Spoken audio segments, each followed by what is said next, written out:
Mga kababayan, Assalamualaikum warahmatullahi wabarakatuh. Madayaw mayong adlaw kaninyong tanan. Magandang araw sa inyo lahat. Isang mapagpalang araw sa ating kabataang Pilipino. Araw-araw, nasasaksihan ninyo sa inyong mga screen ang mga pandaigdigang krisis, bagsakbangon na ekonomiya, at gulo sa politika sa mismong sandali na nangyayari ang mga ito.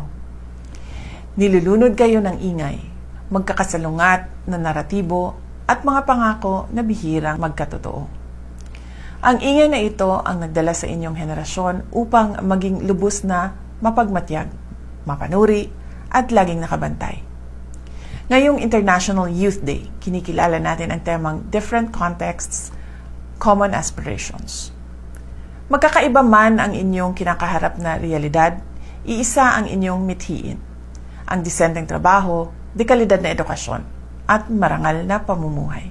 Hinahangaan ko ang inyong pagbuo ng mga praktikal at malikhaing solusyon kagaya ng inyong inisyatiba para labanan ang climate change.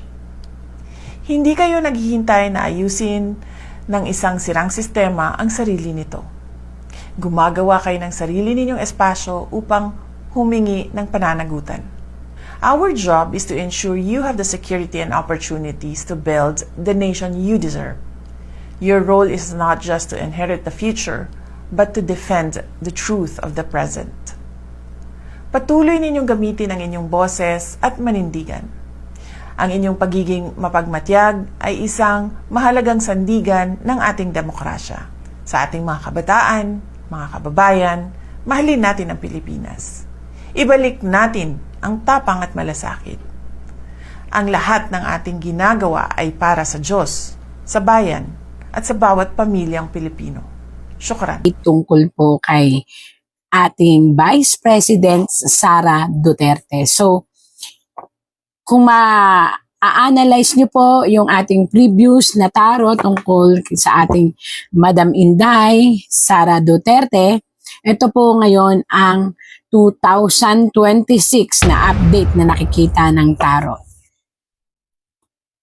Again and again, this is for entertainment use. Ang pikon, huwag magagalit. Ang pangit, itapon. Ang maganda ang ating pilit na pangibabawin. Tarot, ipakita mo sa akin kung ano nakikita mo sa ating Vice President Sara Duterte sa taong 2026 and onward. Again, ito po ay aking babalasahin at i-scrabble, then scramble. And kung ano po ang madampot ko, ito po ay ipinagkaloob ng tarot at ng universe. Ayan. Kaya po, ayan na, kita nyo kalat. Walang reshuffle po ito. Pakita mo po sa akin kung ano nakikita natin sa 2026 kay Binibining Sara, Vice President Sara Duterte. Nakikita nyo po ito? Isang lalaki ang mahigpit na talaga namang pinag-iisipan niya. Ayan po, nakita nyo to, lalaki, nakataob. Ibig sabihin kaya po siya nakataob, nag-iisip pa siya ng maraming nakita nyo po itong cups, ito po ay maaaring signifies of kaso. Bakit sinabi kong signifies of kaso? Kasi po, di ba, pag nagfa-file ng mga kaso, magastos. Pag nagfa-file ng kaso, kinakailangan ang, para siyang ginto.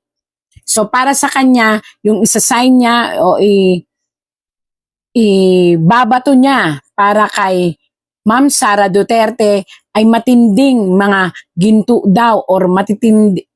Conversion nito sa salitang ibinabato niya ay matitindi na, as in, masisira ang pangalan ng ating Vice President doon sa binabalak niyang ibabato.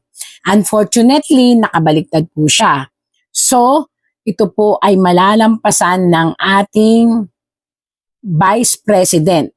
Haharapin niya ito, and unfortunately, kung sino ka man na lalaki ka, kasi lalaki siya, na nag-iisip talaga kung anong dapat gagawin. At may isang nag-feed sa kanya. May isang, nakita nyo po, may isang kamay. Yan, may nag-feed po sa kanya para batuhin ng napakaraming mabibigat na kaso si BP Sara ngayong taong 2026-27 hanggang sa kandidatura. Pakaisipin niyo pong mabuti dahil ayon po rito, nakabaliktad. Kung ano pong ibabato ninyo, again and again, ito po'y tarot lang. Ako po'y taga-interpret lang. Kung ano pong ibabato ninyo sa kanya, dahil siya naman ang in-scrabble name ko rito, ito po ay dapat yung pakaisipin dahil hindi magtatagumpay ang pagsira ninyo ng kanyang pangalan. Kung sino ka man na lalaki na nag-iisip, paulit-ulit kong sinasabi, akala ninyo sa tatlong maaatikabong akusasyon ay mapapasuko nyo ang isang Inday Sara. Sorry po, mababaliktad ang sitwasyon sa huling laban. Mananatili pong matatag ang ating Inday Sara. Ang problema lang po talaga ang emosyon niya tungkol sa kanyang father. Yun lang. Pagdating sa kaso, haharapin niya pagdating sa lahat. Pero yung puso ay baliktad. Yung puso at isip niya ay talagang natutorture sa pag-iisip sa kalagayan ng kanyang ama. Lalaban.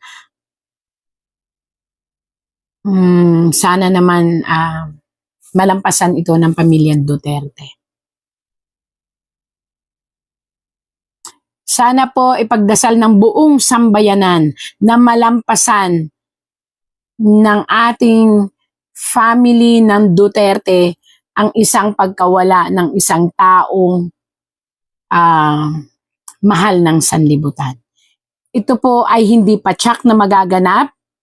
Sinasabi lang po sa atin ng tarot kasi po on and off na ang kalagayan ng isang tao na nasa malayo na nakakulong. Ibig sabihin ng on and off ang health, minsan biglang tumataas ang lahat ng kanyang blood pressure, ang kanyang sugar, and even the emotion and the stress ay tumataas at paiba-iba.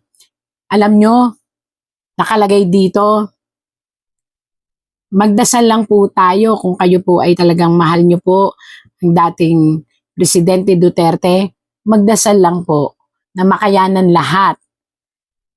At isang araw, naniniwala po ang tarot, naniniwala ang tarot, kaya nga death, ay makakaliban ang ating dating president sa sinasabing mahirap na kalagayan ng kalusugan upang hindi mapunta sa kamatayan. Yan po.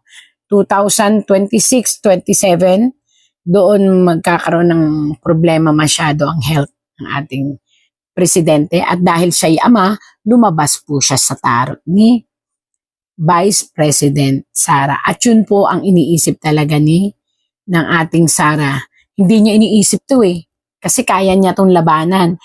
Sabi nga, kaya daw niya tong harapin. Kaya nga po ito mag-isip kasi haharapin talaga siya ng ating Vice President. Pero ito hindi niya kaya to. Ito ang iniisip niya. Ito ang palagi niyang kinakatakot, ang mawala ang kanyang ama. Kitang-kita naman po, death. At nakabaliktad siya. So, ibig sabihin nun, pwede pa nating ipagdasal ang ating presidente. Ang problema lang talaga, hindi mawala ito sa pamilya. Ang mag-alala ng sobra. Natural naman yun di po ba? May isang panukala ang ating Inday Sara Duterte na lalo siyang mamahalin ng masang Pilipino. Ito po ay isang panukala ng batas na magbibigay sa kanya ng napakalakas na estabilisasyon sa pagmamahal sa masang Pilipino. Muli at muli po mapapatunayan niya na ang lahat ng akusasyon sa kanya ay kanyang may lalaban. Although, dadaan talaga siya sa mga question and answer and may sisira't sisira po talaga sa kanya pero still makakayanan po nilang lahat. At ang mga sumusuporta kay Sara Duterte ay muling magdidiwang dahil may papakita ng lahat ng humahanga kay VP Sara na hindi sila madidisappoint. Yan. Dahil ito po isang matinding parangal. Parangal na gaganapin at ipagkakaloob ng mga bansang may sinasabi. Yan. Ganda. Baka sabihin na naman nyo, DDS. Ay, talagang binabasa ko. Oh. Ayan, oh. Basa-basa talaga. Walang ano to. Tsaka naka-scramble po, oh.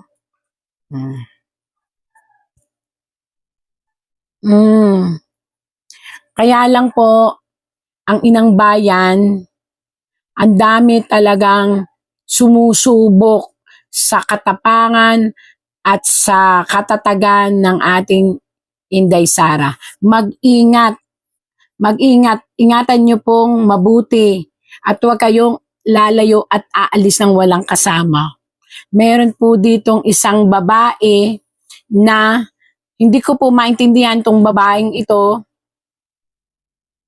May isang kausap na kilalang lalaki na nasa gobyerno rin po, gobyerno, na may masamang parang meron silang binubuo. May binubuo sila na isang, hindi ko po kilala tong babaeng to pero itong babaeng ito ay matindi ang galit. Hindi lang sa kanya kundi sa ama. At isang lalaki na nakaupo sa trono. Hindi ko kilala kung sino to. Marami naman trono, politika. Pero ito may sinasabi sa politics, ang may binubuo na isang obra maestra. Pag sinabing obra maestra, pinag-aralan, ito ay kumbaga sa ay talagang sinasala. Ayan po, paano ko nalaman? Ayan po, may dala silang sinasala ng mga taong ito. Yan. Upang, siya'y papanagutin sa isang sitwasyon. Paano nalaman na sitwasyon? Ayan po. More on pera to Pera ang ibubukol sa kanya. Pera. At ito namang isang ito is travel. Pera, travel. Paano nalamang travel po? Ayan po. Ito po ay parang iron siya na pag pinukpok is parang ganon. Signifies po yan ng hangin na mabilis. Pwedeng travel, pwedeng sasakyan, ganyan. So, pera ang ipupukol at itong travel. So, hindi ko alam bakit lumabas yung mga travel dito. Ipupukol daw po na may kasamang pera. Siguro, ang interpretasyon ng tarot, siguro po ito marami interpretasyon itong segment na to. Maaaring yung kanyang mga transpo o yung mga ginagastos niya o yung paglabas-labas niya ng Pilipinas ay ibintang sa pera, kinumbert sa pera. Or maaari rin naman na maraming nawawalang fund na unrecognized, hindi ito na-recognize sa panahon niya, pero ibabato sa kanya at ito po ay again and again malalampasan niya at maipapaliwanag niya. Kasi siya ay yun po ang pagkakamali ng mga kalaban nila. Bagkus nyo po silang isuong sa apoy. Bagkus nyo po silang apuyan or igisa sa mga kaso, bagkus po silang nahahasa. So parang ang nangyayari, hinahasa nyo lang po ang ating VP Sara para maisaayos niya ang paghahawak ng Pilipinas pag dumating ang panahon. Ayan po yun, pag dumating ang panahon, para ako nagkukwento. Na para pagdating ng panahon na ipagkatiwala sa kanya ang Pilipinas, ito po, makinig po lahat totoo po ito, ay hindi tayo mapapabayaan. Yan yan ang sinabi ng 2026 sa kanya. Bagkus siyang hinahasa bagkus siyang binibigyan ng maraming kaso para siyang hinahasa na mabuti para kung sakali at ipagkaloob sa kanya ang tiwala ng mamamayan ay hindi na tayo hang or hindi tayo bitin or hindi tayo mapapabayaan. So, may disadvantages at advantages yung mga kasong ipinamumuka or isinasalang sa kanya. Kaya lang ang ating mismong BP Sara ay pipilitin na kayanin ang lahat dahil hindi sa paghihimagsik, kundi para ipakita na ang pangalan niya, ayan po nakatalikod, na ang pangalan niya ay hindi niya gustong masira. Which yun ang pinaka-great attitude niya at minamahal ang mga Duterte dahil sa ganun, sa prinsipyo. Ayan. Ngayon, may nagtanong. Ang tanong, mananalo ba ang ating BP Sara? Atin lahat. Sasabihin na, kasi ang BP Sara ba ay mananalo or tatakbo? Makinig na mabuti. Ang puso niya nagsasabi na huwag tumakbo. Ayan po kahit hindi ko siya nakausap, hindi ko siya na-encounter in person, pero ito po. Ang puso po niya ay nagsasabi na huwag tumakbo. Kasi kinukonsider po niya ang nararamdaman ng buong Pilipinas. Nalilito kasi ang Pilipinas. Yan. Subalit, makinig na mabuti. Nakikita niyo po ito. Ang hustisya ng mga tao at ng bayan, kaya ganyan po, bayan yan. Nakita niyo yan, ito ay palasyo. Ay tinatawag ang kanyang espiritu. Bakit sinabi ko po na espiritu? Naisip niyo po ba na noon pa sinasabi ko na mayroong divine intervention? That the prophecy na po itong sinasabi ko na nakikita ng tarot. Duterte is a clan coming from above. Yun po ang nakikita. Ano yung coming from above? Ibig sabihin po, ang linya ng Duterte, especially nung ama, na ipinapasa ang kanyang enerhiya sa mga anak, sila po ay nasa isang revelation ng clan. Ito po universe na nagsasabi. That they are, kahit ano pa ang sitwasyon, ano pa ang pamamaraan, sila po ay nakatakda. Nakatakda sila na mamuno ng kahit anong sitwasyon sa politika. At they are entitled. Meron silang divine mission na kahit ayawin ng tao, maniwala po kayo't sa hindi, o maraming umaayaw, sila po'y nakatakda na magsilbi sa mamamayang Pilipino. Kaya yung sinasabi nilang hindi mananalo si Sara Duterte, ito po ang sagot niya. Ang linaw. Una sa lahat, marami talaga siyang kaagaw kung sakaling magpresidente siya. Pangalawa, may isang organisasyon na ayaw talaga sa kanyang maupo siya. Ito yung isang organisasyon kung saan nadidikit ang pangalan niya sa sitwasyon pa rin ng ama. Pangatlo, natatakot ang lahat ng mga mambabatas sa kung ano talaga ang sitwasyon ng isip at puso ng isang Inday Sara. Kasi po, talaga namang ipinadanas nila ipinadanas ng lahat ng mga kalaban ng Inday Sara at ng Duterte ang lahat ng bintang sa kanila, whether it is true or not. Ibig sabihin po, may ayaw talagang manalo at yun ang mga dahilan. Ayaw nilang manalo si Inday Sara.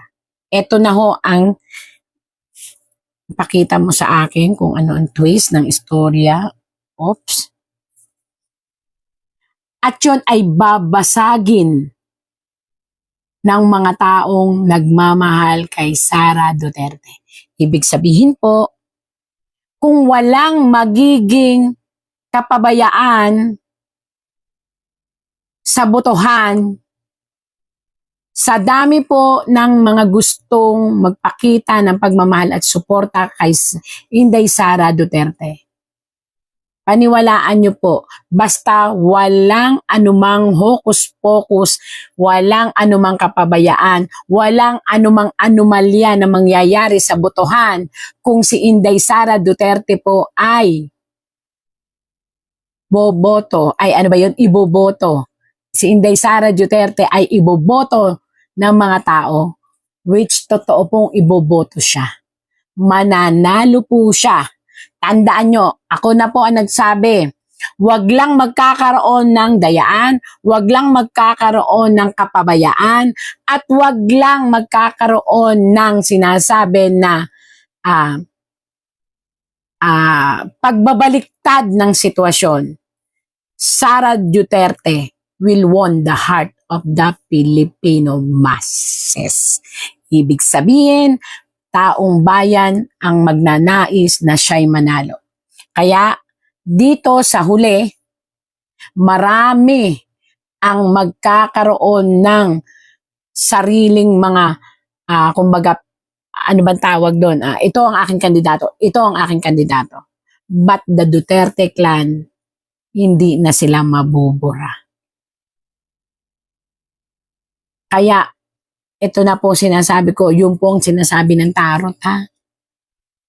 Marami ang nagagalit dahil sa nangyari na pagpapatino sa pamamagitan ng mahigpit na batas. Pero marami ang nagmamahal. At ang iba nagtatago, pero lalabas sa takdang panahon. Bakit din? Kasi pinakadelikadong sitwasyon kapag namatay ang ama. Kaya kinakailangan pong ingatang mawala ang ama. Again and again, ayon po sa tarot, mananalo si Sara Duterte. Basta walang, tandaan niyo po ha, walang kapabayaan, lahat ay legal, lahat ay babantayan, at lahat ay kinakailangan na pag-aralan ang mga sitwasyon. Kasi nakatakda po talaga siya. Ang tanong again, nais ba niya? Sa totoo lang po, napapagod na siya sa politika. Ang gusto na lang niya katarungan para sa kanyang ama. Sa ngayon, hindi pa tayo sure na tatakbo siya. Kasi sa ngayon, ang iniisip niya, ang ama lang niya at ang pangalan nila na maituwid at ma-rescue. Unfortunately po, marami pa rin gustong sumira sa kanya.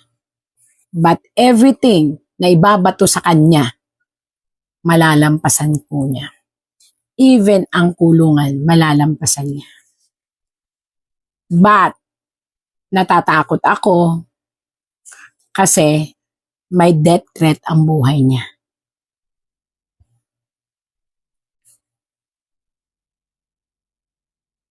But still, malalampasan niya. Ang kailangan niya mag-ingat, hindi lang sa tao, kundi sa sasakyan. Isang aksidente ang maaaring maganap within 26-27 sa sasakyan. Kaya pag-ingatan ang pagsakay niya at kinakailangang isaayos ang kanyang sasakyan lagi. Sakit sa dibdib, magbasa ng katotohanan. Ito lang po, masakit sa dibdib magbasa ng katotohanan. Again and again, hindi pa tayo sure kung gusto niya talagang tumakbong pagka-presidente.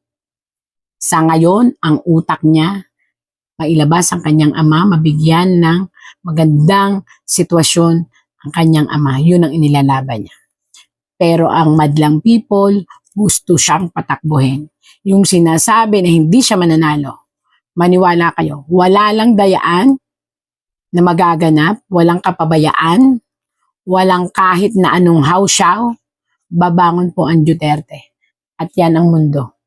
Hahawakan nilang muli ang tagumpay. Masisira lang po ang pagkapanalo niya kung ito, nakita niyo to? Mga artificial, ibig sabihin mga sitwasyon, delikado po itong mga isipan ng kung sino man, di ko sinasabi kung sino, pero mga artificial, mga drama, mga anino at kaluluwa, mga patay na nabuhay na biglang nagbotohan. Yun po ang lumalabas dito. Yun lang ang makakatalo sa kanya. At yun ay part na kung tutuusin, ang pinakamatinding laban sa botohan. Ang nabuhay ang mga patay, ayan o, kita nyo naman, nabuhay ang mga patay at bumoto muli. So, ibig sabihin, kung hindi mangyayari ito, mananalo talaga siya. At ayon dito sa tarot, dapat lang nabigyan ng hustisya ang sitwasyon at bantayan ng mga tao. Yun po ang sabi sa tarot again and again. Tagabasa lang po ako ng tarot. Napakahaba po nito kasi gusto kong maliwanagan ang katotohanan. Pero sabi nga, sa lahat na nangyayari, ang tarot ay nagsisilbing babala. Kung may mga sitwasyon na nabasa ng tarot, ito hindi ko rin po alam. Tagabasa lang ako. Tingnan nyo mga idol, UNCR. Parang probinsya na lang din. Baha pa lang Pati eskwelahan, mukhang maaanod na Tingnan nyo.